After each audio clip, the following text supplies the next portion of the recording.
Israel, Iran ও যুক্তরাষ্ট্রের ত্রিমুখী সংঘাতে বিশ্ববাজারে তেলের দাম ব্যারেল প্রতি $115 ছাড়িয়েছে। ধারণা করা হচ্ছে যুদ্ধের জেরে এবার তা $150 রেকর্ড স্পর্শ করবে।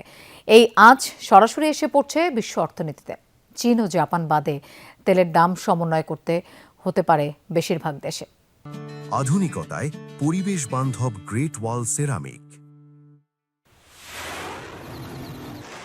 বিশ্ব অর্থনীতি এখন ডুমসডে বা প্রলয়ঙ্কারী জ্বালানি সংকটের মুখোমুখি। ইরান ও যুক্তরাষ্ট্রের পাল্টাপাল্টি হামলায় আক্রান্ত একের পর এক তেল শোধনাগার, ডিপো ও ট্যাঙ্কার জাহাজ। এই সংকটের কেন্দ্রবিন্দু মাত্র 39 কিলোমিটার চওড়া হরমুজ প্রণালী। বিশ্বের 1/4 তেল এবং 1/5 এলএনজি সরবরাহ হয় এই সরু পথ দিয়ে। ইরানের ওপর হামলার জবাবে তেহরান যখন এই লাইফলাইন বন্ধের হুমকি দিচ্ছে, তখন বিশ্ববাজারে তেলের দাম $115 ছাড়িয়েছে।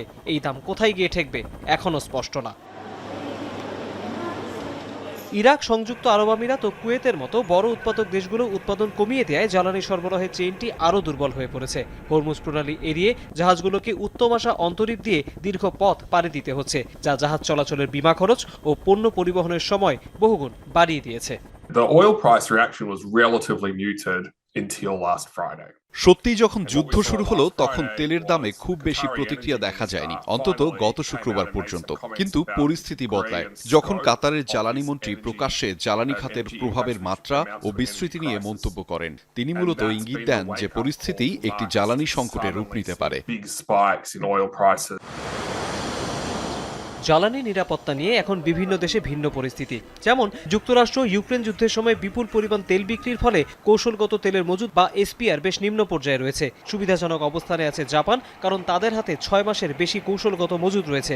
অন্যদিকে 100 কোটি ব্যারেলের বিশাল মজুদ আছে চীনের হাতে, যা তাদের কয়েক মাস সুরক্ষা দেবে। তবে ইউরোপের সংকট বেশ গভীর। আটলান্টিক মহাসাগর পাড়ি দেয়া অনেক ট্যাঙ্কার জাহাজ এখন মাঝপথে দিক পরিবর্তন করে এশিয়ার দিকে চলে যাচ্ছে। ফলে চরম জ্বালানি সংকটের মুখে ইউরোপ। ভারতে এলপিজির দাম 1 লাফে 60 থেকে 115 রুপি পর্যন্ত বাড়ানো হয়েছে। দেশটির রাষ্ট্রীয় তেল সংস্থাগুলো প্রায় 1 বছর পর এই দাম বাড়ালো। আকাশচুম্বী মূল্য বৃদ্ধির প্রতিবাদে ভারত জুড়ে রাজপথে নেমেছে সাধারণ মানুষ ও বিরোধী দলগুলো। আন্তর্জাতিক মুদ্রা তহবিল IMF এর হিসাবে তেলের দাম প্রতি 10% বৃদ্ধিতে বৈশ্বিক মূল্যস্ফীতি বাড়বে 0.4%। ফলে বড় ধরনের প্রভাব পড়বে সার ও জেট ফুয়েলের উৎপাদনে।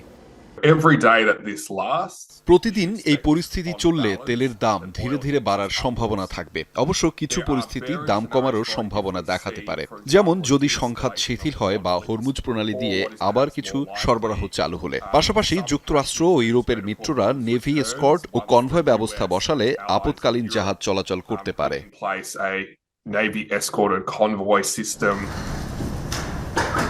এদিকে জ্বালানি সংকটের বড় ধাক্কা লেগেছে এশিয়ার পুঁজিবাজারেও। আতঙ্কে শেয়ার বিক্রি শুরু করেছেন বিভিন্ন দেশের বিনিয়োগকারীরা। মুখ থুবড়ে পড়ছে সূচক। এরই মধ্যে জাপানের নিক্কি সূচকে 7% বেশি পতন হয়েছে। সিউল কোসপি সূচক এক ধাক্কায় নেমেছে 8 ভাগের বেশি।